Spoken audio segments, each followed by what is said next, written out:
Welcome to the world of 21 Futures, Tales from the Timechain.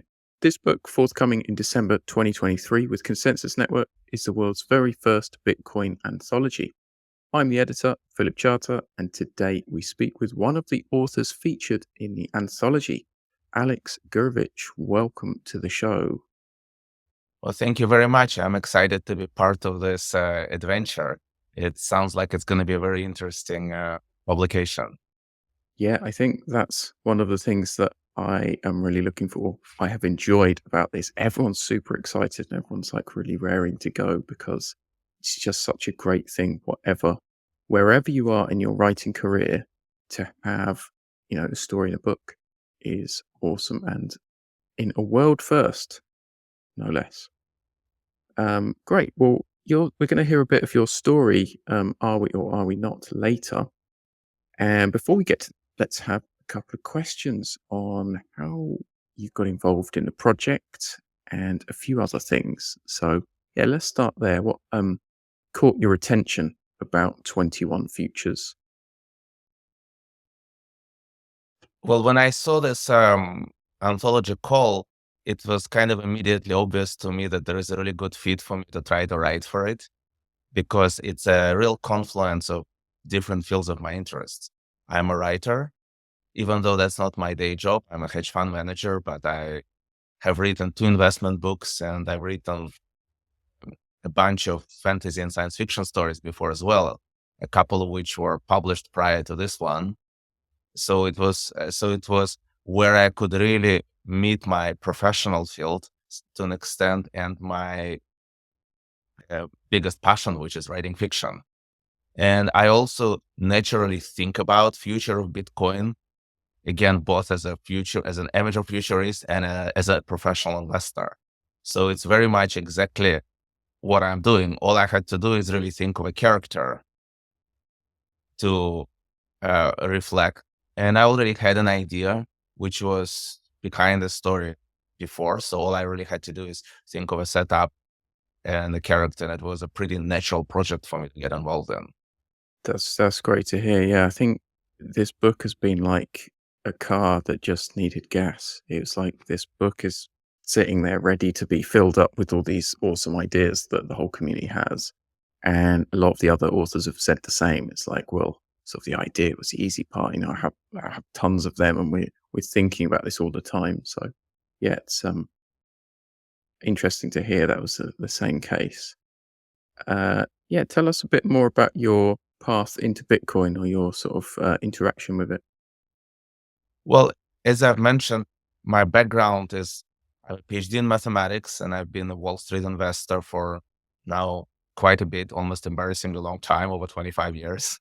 Wow. So I worked for JP Morgan for a while, and then I moving from client trading to eventually managing a proprietary portfolio and then since then then I left and was doing various things on my own, including for the last several years running my own hedge fund, HonTe Investments.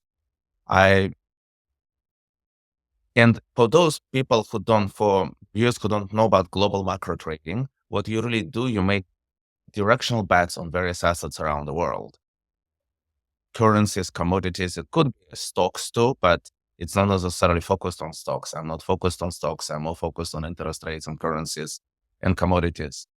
But one of the most important things for a macro trader is to understand the interlink of all various assets. On a given day, I'm caring about inflation numbers. For example, this morning, I care about inflation numbers from England and UK, right?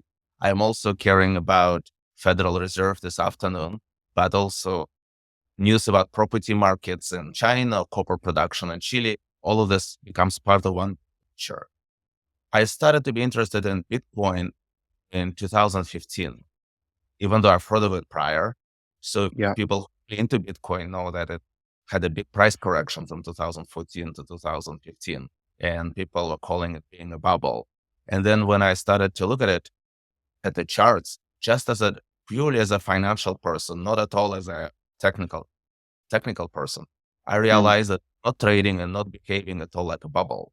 It's behaving and trading as a precious metal, just with Yeah. more compressed time frames. I wrote an article, I think it was in 2017, called In Quest for Digital Gold. I actually don't Right. know when digital gold term was first introduced. I'm not claiming that I was the first one, but I didn't know it before, and I was one of the people who popularized this term. I said, Yeah. in this article, I discussed how gold became gold. And I was arguing how can potentially Bitcoin become digital gold. And to me, that was the interesting part. We can go, I've talked on other media about like why people are confusing sometimes the bugs and the features on Bitcoin. Like, for example, Mhm. transactions are not so easy to execute. People think of it as a bug. I think of it as a feature for store of value. It's never been meant to be a medium of exchange, something you pay for coffee with. And we can go into those details, but I've just also its volatility against dollar. For example, one of the points I've been like pounding my fist in the media about is you wanted something that does not change in price in dollars. You would have stable coins or just dollars. The whole point of Bitcoin has to be volatile against dollars, so it would actually Yeah, act as dollar. I'm sure our listeners will have lots to say on this, and they probably know more about it than me because I'm quite I'm a fiction guy really first, and a Bitcoin guy second. So I'm quite new to all this, but yeah, a very interesting time to be talking about Bitcoin and assets and all this financial stuff.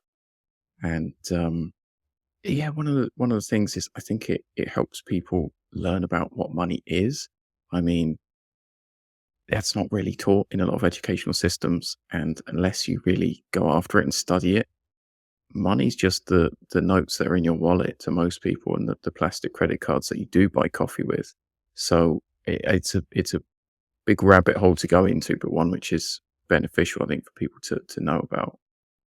It's complex. One thing I can say, like, is I've been doing it all my life and I still don't fully understand it. That's good to know because yeah, I haven't been doing it all my life, and I understand very little.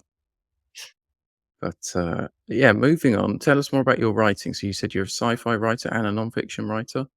What are you writing at the moment? Anything So on the go? yes, I was writing in parallel, investment writing. I have two investment books out, and the last one, The Trades of March 2020, was actually a Wall Street Journal bestseller, in which I wrote about financial history of financial markets descending into the pandemic crisis, Mhm. and like Okay. how day by day, kind of a blow by blow story of the crisis of beginning of the pandemic.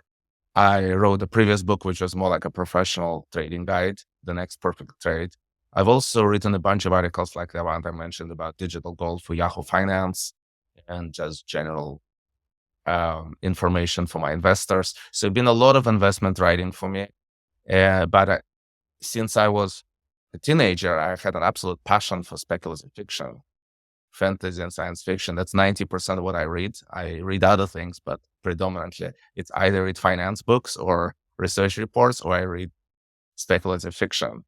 Yeah, And I can see why uh, this is the right marriage of everything, all of your yeah, it's a interests right coming marriage together. to this patient, right? Yeah. So I always had ideas in my head, like this example, for example, ideas about having coin story. I had the multitude of ideas since I was again in high school. And at some point when I was a little late in my life, I started to decide to write them down. I had to master writing in English as it is my second language. I had to take a bunch of writing classes to do that, but I just kind of slowly persevered and over maybe a decade got myself from beginning writer to person who can write publishable stuff. Yeah, that's great to hear because that's what I do in my professional work as well, is help second language writers of English, and that's great to hear that if there are people listening out there who think am I good enough? Is my English good enough? Could I be published? Yes, the answer is yes. Like, take classes, learn, do your best, keep trying, and there's absolutely no reason why anyone's stories and voices shouldn't be heard. Uh, yeah, it's been another great feature of the book. I think we've got authors from I don't know if I can say all continents, but certainly a lot of different countries and a lot of different first languages. And we will be translating the book into various languages, I think. Not sure when that will be, but it will come out in English first. Good to hear. Yes. Yeah, so your story starts with this conversation, a coded conversation, we could say, um, between friends. Is that something that you're interested in? The security of digital conversations? Do we need to worry more about our security of what we're saying and recording? Well, I do worry about this a lot. I generally have made a decision that I have to live my life as if every electronic form of communication I'm making is publicly available, like it's a matter of public information. We're all enjoying mostly security by obscurity. If someone does want to hack us, they probably can get in. If there's a Sure. concentrated attack by a highly sophisticated agent, they probably can get to any form of digital communication we have and either record it. The only hope is that some things are just not recorded, then they probably cannot get to it, right? But If we, yeah, sorry, go ahead. uh, my biggest fear is kind of going forward, kind of the fear that of complete loss of digital trust, and that is what my story is about. The world in which, with rise of AI, you actually don't know who you're talking to. You don't know if you're zooming with a friend, if it's a friend or if it's just an agent posing like a generative intelligence agent posing as your friend. If you're getting an email, you don't know who you're getting. I'm already like always extremely cautious when I'm getting an email with them. I don't know who is this email from, even if it looks totally legit. Um, True. I mean, yeah, there's so many things that we're always looking out for, just little visual signs and linguistic signs and everything else that, yeah, it can be quite tiring to keep up with. And there's a tie-in with Bitcoin too, of the sort of verify, don't trust, isn't it? It's like, we may lose all kinds of trust in communications. well, the thing with Bitcoin is that it's a little bit has a little bit of characteristics of having cash in the wallet because you think your Bitcoin is secure, but for example, if you're having a USB with your password, that's equivalent, and you're carrying it with it's like you're carrying cash in the wallet. If you just know, like for example, a little poetic passage, which is your password, which some people do, that's also you carrying something in your head. So you could be coerced somehow, or I don't know in which way, but it could be found out. And then it's very hard to reverse any transaction if someone hack social engineers or hacks into your accounts and takes your cryptocurrency. So to me, this is just it's kind of replacing one type of insecurity about the world is being replaced with another type of insecurity. Yeah, there's definitely a lot of challenges that sort of face all of this and face us. But again, I'm sure our listeners will have a lot to chip in with there on the security aspect. Yeah, so in this story, are we or are we not? In this world you've created, there's been an insurrection, um, similar almost to what happened in real life, that leads to the fall of the White House. What role do you see finance playing in the fall of politicians or the fall of systems? Is it going to play a key role? Well, um, historically, when economic woes lead to falls of financial systems, I mean, it could go from either really extreme or to kind of obscure, but could still, like, for example, in the middle of 19th century, British government almost fell. The Tory party almost fell because of the trade imbalance with China. Who knows about that, right? But Yeah, we all know that French Revolution was followed some economic woes. Same with Russian Revolution. The Soviet Revolution also followed First World War and um, related suffering. So when people are feeling unsure, uh, if they're not don't have economic security, they start being restive. And But I also wanted to overlay it with the idea of what we're seeing right now, that with the loss of digital trust, there is no even consensus in the society who is in charge. We already experienced it a little when one side is saying they won the election and the other side is saying they won the election. I'm not making any political judgment right now. I'm just saying that that's what we observed. That's objective fact. We had objective disagreement about who objectively we saw the disagreement about who won the election, something which is really kind of new to the society. But then if you imagine that all news outlets, all sorts of information are compromised, then I can imagine the future. People cannot even agree who is the president. And then that is kind of a recipe for violence. Sure. And I mean, like with many things, there's no hard line. There's no tipping point, which is the same for everyone. How these movements spread and develop is going to be something, I don't know, we're all keeping our eye on, I suppose, but it seems to be something which is perhaps coming closer. Right. Yeah, so let's listen to a bit of your story in a minute. First, one more question. Without giving away the ending of the story, there is a contract used to access funds. It's a special kind of contract. What led you to explore this? Well, it goes back to security. I am thinking of like the old spy movies that sometimes they have like a comb and they break the comb and two people hold like two pieces of the comb. And when Hmm. it matches, they know that it's the same, that it comes from the right person.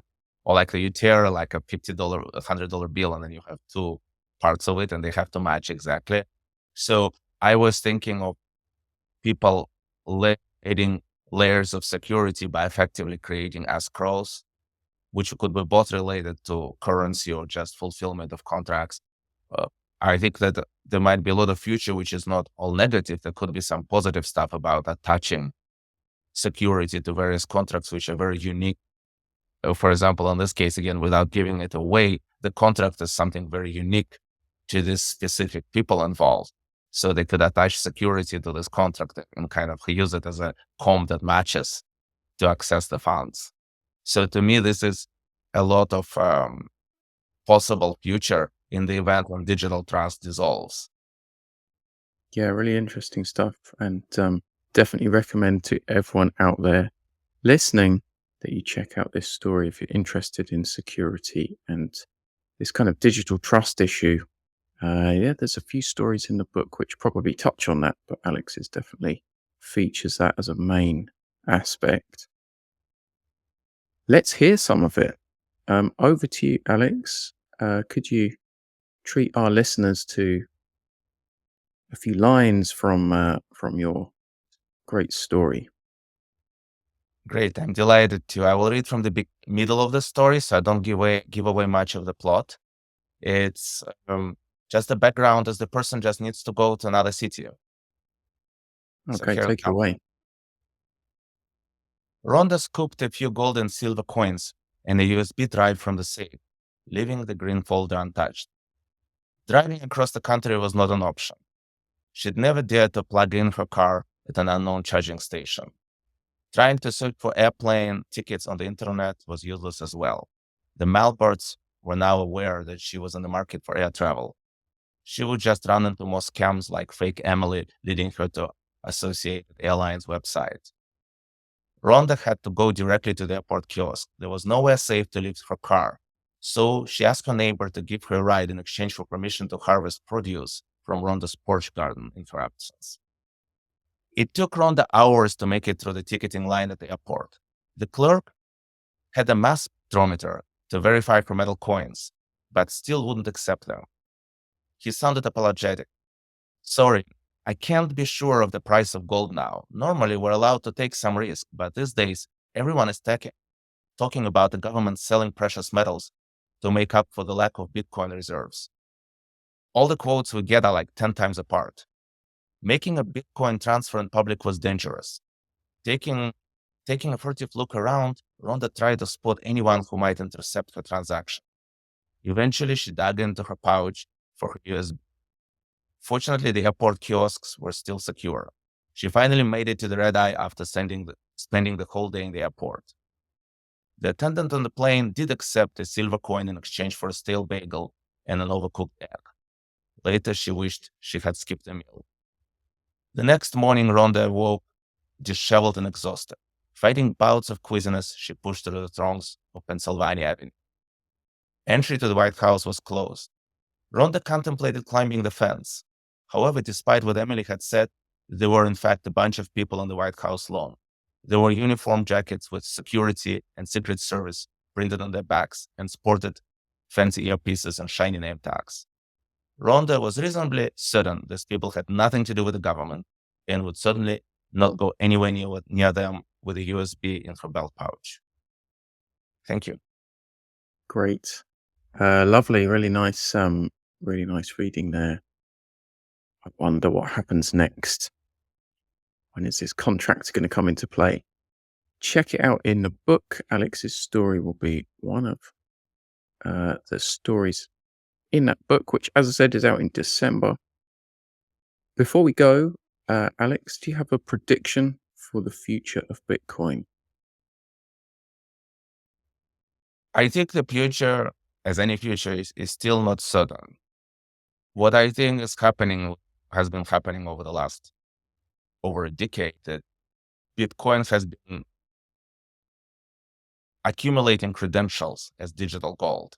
The longer it lasts, the more ubiquitous and more reliable it becomes. So time works very much in favor of Bitcoin. So for every year that Bitcoin does not collapse and does not get discarded, it gains more and more potential for being omnipresent store of value like gold, at least like gold, or possibly even more omnipresent, because there are some features which Bitcoin advantage over gold. So I think that there is very easily the case could be made for somehow it could be banned, or maybe somehow governments will attack the network, or all sorts of problems can arise. And I want to be very aware of all those risks. But on the other hand, time works in its favor, and it's on a path of being more entrenched. Great. Yeah, time will tell, and hopefully we'll be able to use it to buy more than stale bagels and overcooked eggs. Alex, thank you so much for coming on the show. It's been great to talk to you, and yeah, really looking forward to seeing your story in the book alongside all the others. Well, thank you very much for having me. It was a pleasure. Great. Well, good luck with the rest of your sci-fi and financial writing, and thanks for coming on the show. Thank you. All right. See everybody in the next one. It was nice to meet Bye you in then. person, by the way. Thank you. Okay.